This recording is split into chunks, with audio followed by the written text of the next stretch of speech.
Okay, so with my tongue and groove flooring all cut, now comes time for installation. Good excuse for a new tool, and with a new tool comes an unboxing video. So what I've got here is a flooring nailer. I'm not sure how this will work out because most of the flooring nailers are designed for a typical 3/4 inch standard hardwood floorboard, and these are not that. But I do eventually want to put a nice hardwood floor to replace the terrible laminate flooring I have upstairs. And so I went on Amazon and found not the cheapest framing flooring nailer they had, but one of the cheaper ones, and the one that said it was the Amazon recommended option. So here we have it. That's everything that's in the box. We've got a handle, cardboard, a mallet that you use to double-sided tap the floorboards in place and strike the scene. It is air operated. It's a pneumatic nailer. I have a compressor, a little portable compressor I use with it. Confession, I will actually read the instructions this time, because I've never used one of these things before. And we will see how it works. Looks like this handle goes on. I'll have to figure that out. And it includes a whole bunch of Allen keys. Looks like a couple of sample nails and a staple. I guess this thing can drive staples as well. Some little angle brackets, a little wrench, and I am definitely going to have to read. It says oil daily. You include a little bit of oil. I'm definitely going to have to read these instructions because I have no idea what I'm doing. Oh, quick start guide. Perfect. Please read this manual before using your 3-in-1 flooring nailer. Takes T cleats, L cleats, or 1/2 inch staples. Okay, so the first thing I notice is that it includes 2 different base plates. One labeled for 3/4 inch flooring, one for 5/8 and 9/16 flooring, thinner flooring, and the one for thinner flooring is a thicker base. I have thicker flooring, and I figured out if you take this base plate off and screw these screws in tight, it seems to line up in about the right place on the tongue. So I think if I were make a little custom plate with a scrap of 1/4 inch plywood, which is slightly thinner than the base plate for the one labeled 3/4 inch flooring, I think I can create my own custom base plate for 1 1/4 inch thick flooring. Let's see how this goes. What I'm going to do is I'm going to create a fairly exact copy of this just by tracing the base plates that come with.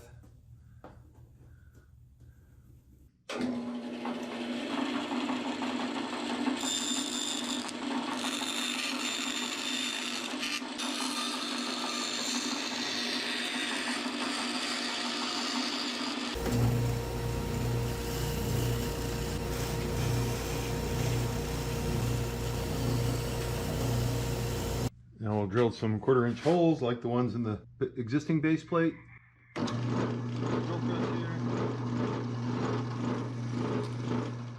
I don't have exactly the right countersink, but I think this is the largest one I got. Hopefully it'll work.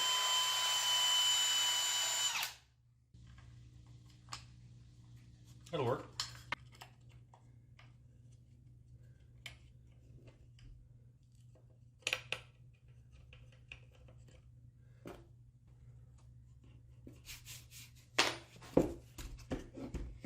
I think that'll work. Perfect. Alright, so it took me a minute to figure this out, but put the arm on like this. These little L-shaped bolts go on, and of course you need at least 3 hands to do this. Washer, and then a lock nut, and then the same on the other side. And they're 1/2 inch.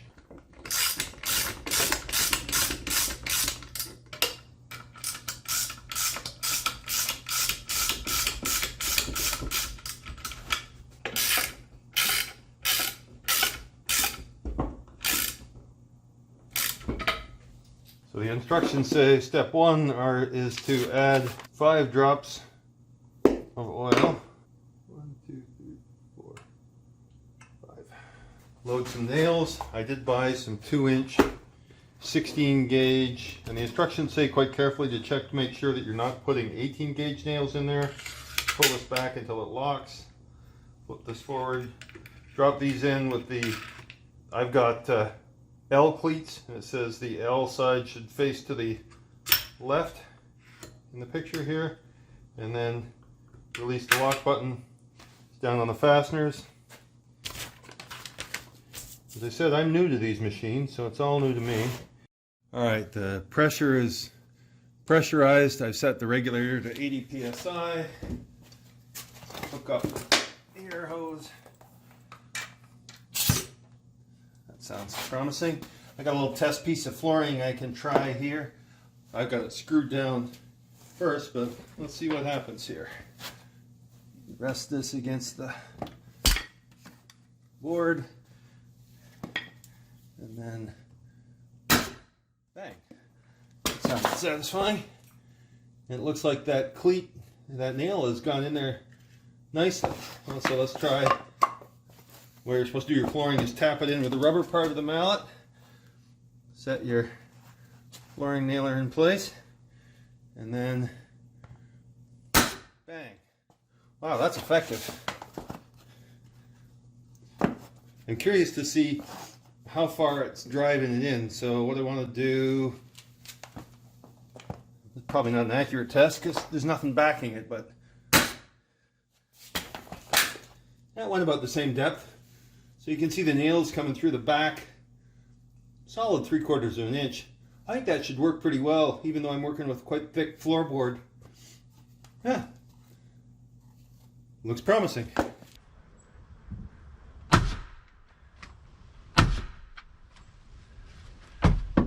Seems to be seating in there quite nicely.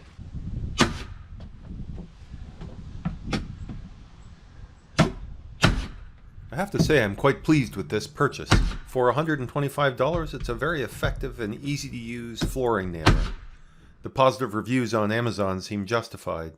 It included everything I needed, with the obvious exception of a compressor, which I had, and I found the instructions and setup quite straightforward. It was even fairly easy to modify for my non-standard 1 1/4 inch thick floorboards. I've only used it for this one floor deck in the timber frame shed I'm building, but so far, I can say I recommend it. I will add my voice to the positive reviews on Amazon. But for now, as always, thanks for watching.